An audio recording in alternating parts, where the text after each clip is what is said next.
Hello बच्चों, कैसे आप लोग। उम्मीद करते हैं कि आप लोग अच्छे ही होंगे। बच्चों, हम लोग चैप्टर पे बात कर रहे थे वैद्युत रासायनिक रासायनिक बल गति। कौन सा चैप्टर था? रासायनिक रासायनिक बल गति।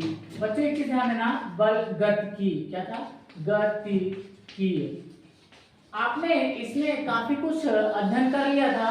अब हम लोग बच्चों थोड़ा सा आगे बढ़ते हैं, जिसमें आप लोग पढ़ेंगे। नेक्स्ट हेडिंग है अभिक्रिया की अर्धधातु। क्या पढ़ेंगे? अभिक्रिया की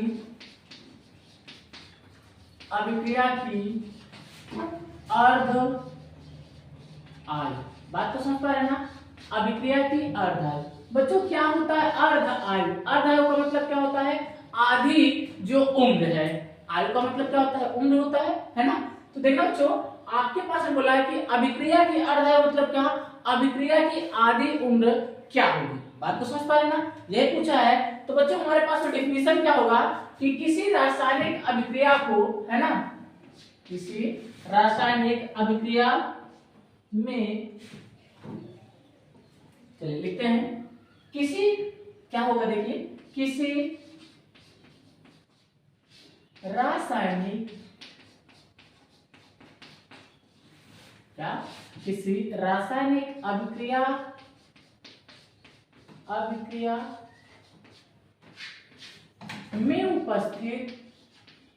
में उपस्थित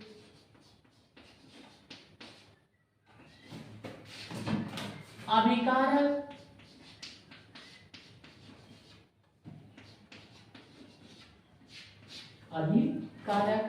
की सांद्रता में या की अभिकारक की सांद्रता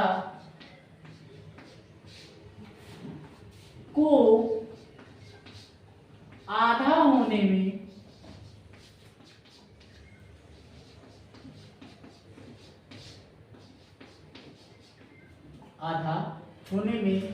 जो समय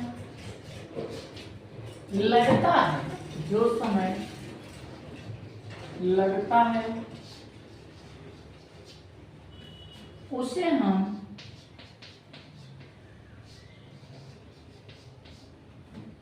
हम अभिक्रिया की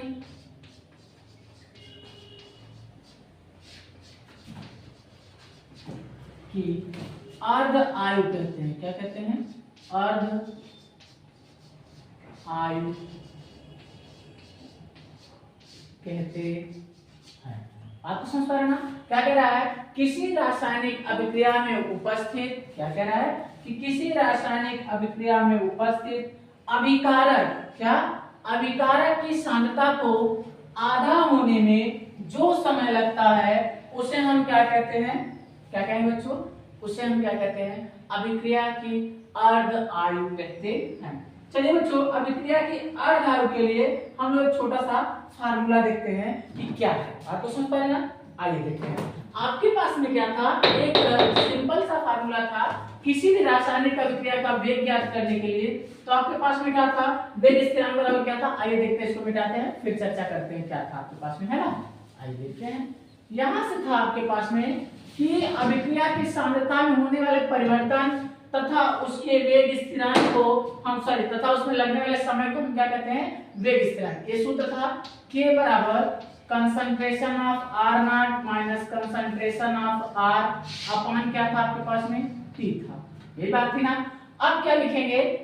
यहां से लिखेंगे जब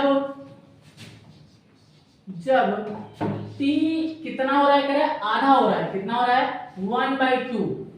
कब होगा? जब उसकी सांद्रता, यानी कौन सांद्रता? T क्या हो रही है? T हो रही है 1/2। अब आपके पास में सांद्रता जो है, यानी क्या, कंसंट्रेशन ऑफ R जो हो रही है, वो हो रही कितना? Concentration of R not by 2 ये हो रहा है। तो जहां ये है बच्चों, यहां ये रखेंगे इतना, और जहां ये है वहां क्या रखेंगे? ये रखेंगे। तो आपके पास में क्या हो जाएगा? K बराबर हो जाएगा कंसंट्रेशन ऑफ R नॉट, है ना, R not minus concentration of R not बटे का 2 और पूरे का बटा क्या? इसका बटा कुछ नहीं तो 1, और इसका बटे का बटा क्या हो जाएगा? 1/2। बात को समझ पा रहे ना? अगर बच्चों इसको आगे बढ़ाएंगे, इसका और इसका एलसीएम लेंगे, क्या हो जाएगा यहाँ से k बराबर हो जाएगा, एलसीएम आया 2, इसका इसमें करें 2 हो जाएगा 2 कंसंट्रेशन ऑफ R नॉट हो जाएगा, माइनस इसका इसमें करें कंसंट्रेशन ऑफ कितना हो जाएगा R नॉट। अब देखो बच्चों यहाँ से, और साथ ही में क्या था, बटे में क्या था t हाफ, क्या था t 1/2। अगर बच्चों इसमें दो में से एक घटाएंगे, एक ही बचेगा, तो आपके पास में अंदर अंदर का गुणा बाहर बाहर का करेंगे तो क्या हो जाएगा, अंदर अंदर का गुणा बाहर बाहर का, तो कुल मिला के हो जाएगा आपके पास में यहाँ क्या हो जाएगा, k इज इक्वल टू हो जाएगा कंसंट्रेशन ऑफ R नॉट अपान हो जाएगा 2t 1/2। ये किसके लिए था बच्चों, लिखेंगे हम लोग शून्य कोट की अभिक्रिया के लिए। किसके लिए, यहां लिखेंगे शून्य कोट की अभिक्रिया के लिए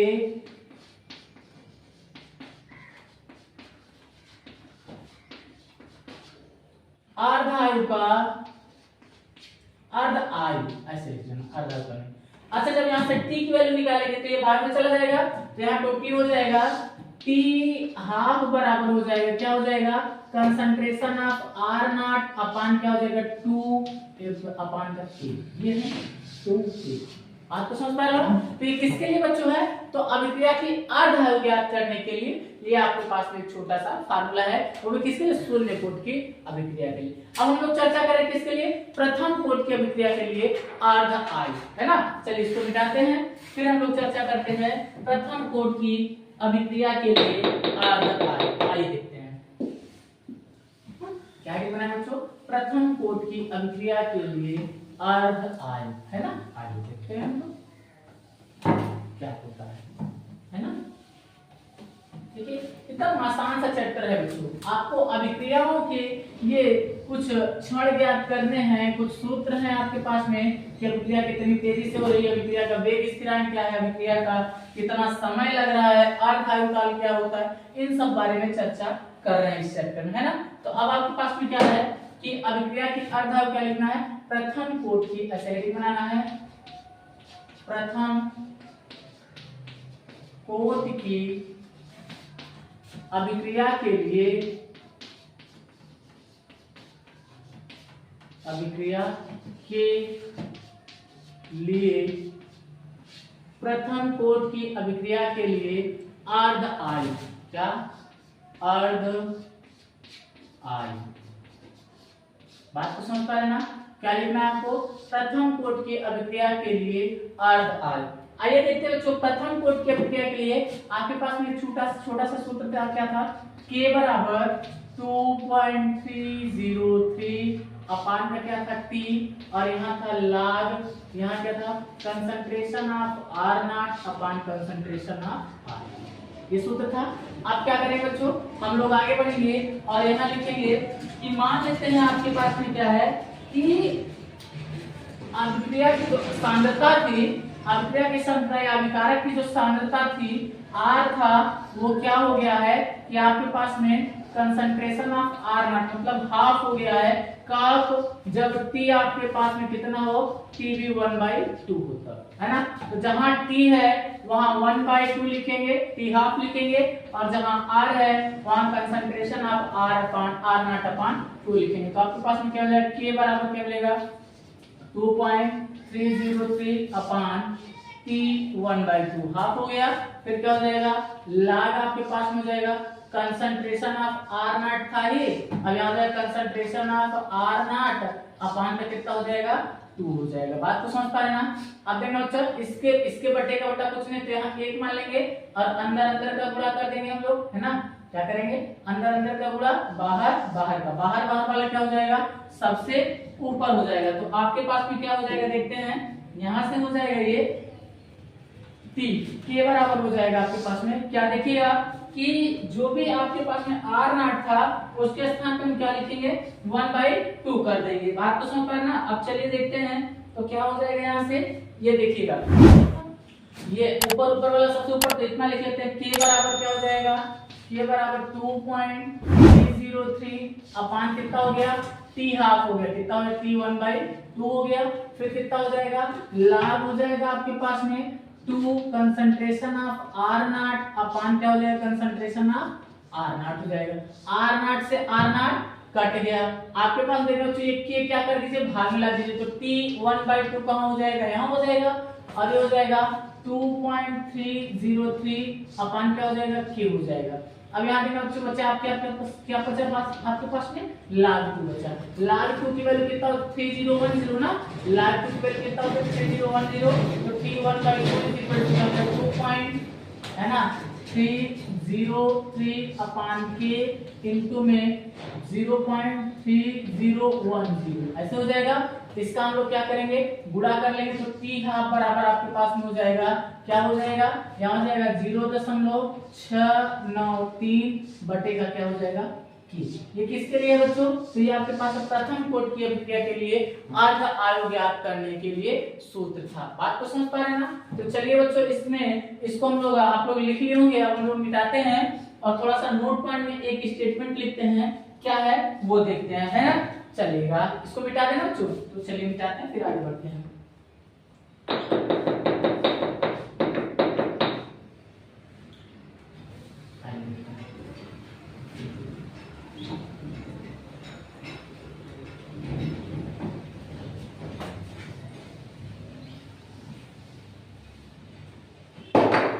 नोट पॉइंट में लिखेंगे बच्चों कि प्रथम अथवा शून्य अथवा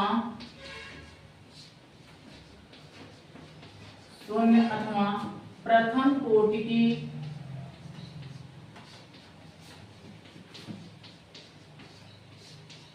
की अभिक्रिया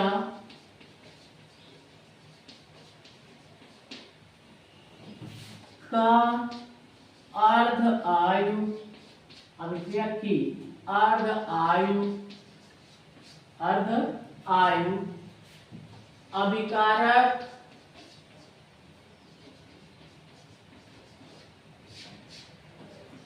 की सांद्रता, कंसंट्रेशन ऑफ आर नॉट, है ना, सांद्रता पर निर्भर नहीं करता है। बात तो समझ पा रहे हैं ना।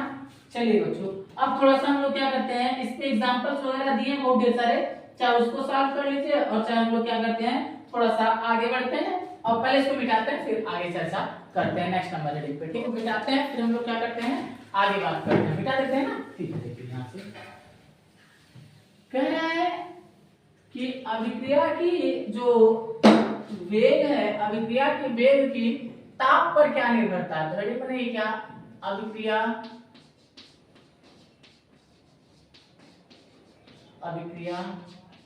के वेग की ताप पर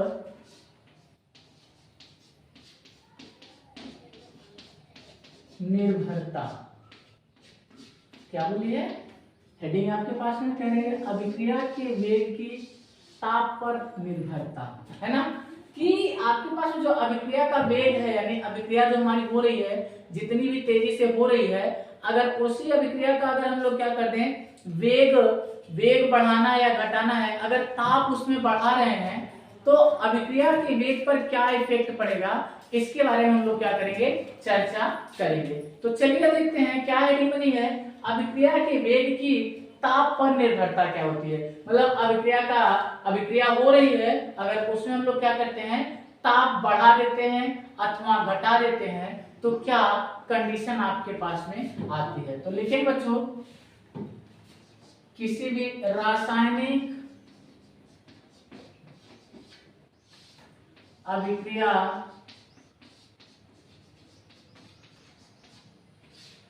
होने के दौरान, अभिक्रिया होने के दौरान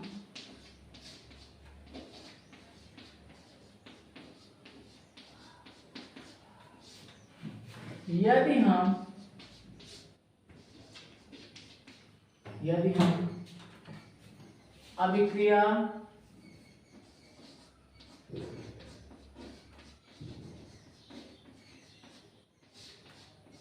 का ताप 10 डिग्री सेंटीग्रेड बढ़ा देते हैं तो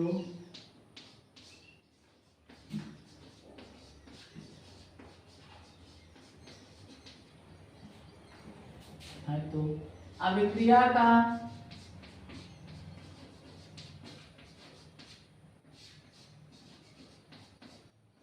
वेग 2 गुना हो जाता है। कहने का सेंस क्या है कि रासायनिक अभिक्रिया होने के दौरान यदि हम अभिक्रिया का ताप जो है 10 डिग्री सेंटीग्रेड बढ़ा देते हैं तो अभिक्रिया का जो वेग है वो जो कितना हो जाएगा, 2 गुना हो जाता है। क्या हो जाता है, 2 गुना हो जाता है। बात तो समझ पा रहे ना। चलिए बच्चों, अब हम लोग थोड़ा सा आगे बढ़ते हैं और चर्चा करते हैं नेक्स्ट नंबर हेडिंग पे। और नेक्स्ट नंबर आपकी हेडिंग क्या है वो बात करते हैं हम लोग, है ना। प्रथम कोटि अभिक्रिया के लिए ही थोड़ा सा आपके पास में एक सूत्र का निगमन है, उसका फिर उत्प्रेरक का प्रभाव क्या क्या होता है उस पर चर्चा करने के बाद हमारा जो चैप्टर है वो क्या हो जाएगा, समाप्त हो जाएगा। तो चलिए हम लोग आगे बात करते हैं, ठीक है।